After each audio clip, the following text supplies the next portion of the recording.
আসসালামু আলাইকুম।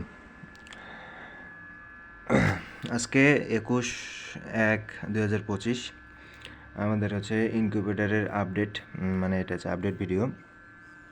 আমরা প্রতিদিন ভিডিও দেওয়ার চেষ্টা করব যে আমাদের এইটা থেকে আমরা কি রেজাল্ট পাই। আমাদের তাপমাত্রা সর্বোচ্চ দেওয়া হচ্ছে 38.2 আর সর্বনিম্ন আছে 38। এর মধ্যে আর কি উঠানামা করবে। আর এই যে মিটার, এই মিটার অনুযায়ী এই মিটারের রিডিং যখন 60 থেকে 65 এর মধ্যে থাকলে বেস্ট। আমাদের 58 আছে, মানে 60 থাকলে বেস্ট, আমাদের 58 আছে। এখন দেখা যাক মানে কীরকম হয়। মোটামুটি আমাদের সম্পূর্ণ ঠিকঠাক আছে এ পর্যন্ত। আমরা 17 দিনের পরে, যে 17 দিনে আর কি ডিম থেকে বাচ্চা বের হয় কোয়েল পাখির, 17 দিন পর কী রেজাল্ট পাই সেটা আর কি দেখার বিষয়। এটা আমাদের একটা টেস্ট প্রজেক্ট চলতেছে। আমাদের নিয়মিত আর কি এখানে আপডেট দেওয়ার চেষ্টা করব প্রতিদিনই, যে আমরা হচ্ছে এই ইনকিউবেটর থেকে 99টা ডিম থেকে কী রেজাল্ট পাই। এখন ঢাকনা খোলার উপায় নাই। আমরা হচ্ছে সন্ধ্যার পরে ডিম ঘুরিয়ে দিয়েছিলাম। এখন আমরা হচ্ছে দিনে 4 বার করে ডিম ঘুরিয়ে দিই, মানে 24 ঘন্টায় 4 বার।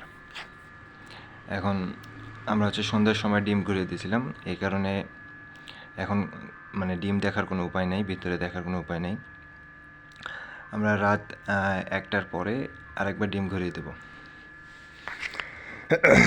তারপর হচ্ছে পানিটা চেক করে নেব। আমরা হচ্ছে আর্দ্রতা, শীতকালে যেহেতু আর্দ্রতা কম থাকে, সেই কারণে আমরা একটা অন্য পদ্ধতি অবলম্বন করছি, যে শুধুমাত্র পানির পাত্র যে দিয়ে রাখছি এর ভেতরে, এরকম না। এটা আমরা আগামীকালের বা পরবর্তী কোনো ভিডিওতে দেখব। এখন দেখতে পাচ্ছেন আমাদের তাপমাত্রা আছে হচ্ছে 37.9 আর আর্দ্রতা আছে 58। আর আমাদের হচ্ছে উপরের যে আর্দ্রতার মেশিনটা আছে, এটার তাপমাত্রাও যদি দেখতে পারেন তাহলে 38.5 আছে। মোটামুটি সেম। যদিও বা ওটা হচ্ছে আপনার তাপমাত্রা মিটার না। আমরা হচ্ছে তাপমাত্রা এবং আর্দ্রতার যে রিডারগুলো আছে, এগুলো হচ্ছে যথাসম্ভব লাইট থেকে দূরে এবং নিচ থেকে 2 ইঞ্চি উপরে দেওয়ার চেষ্টা করছি, যাতে করে মানে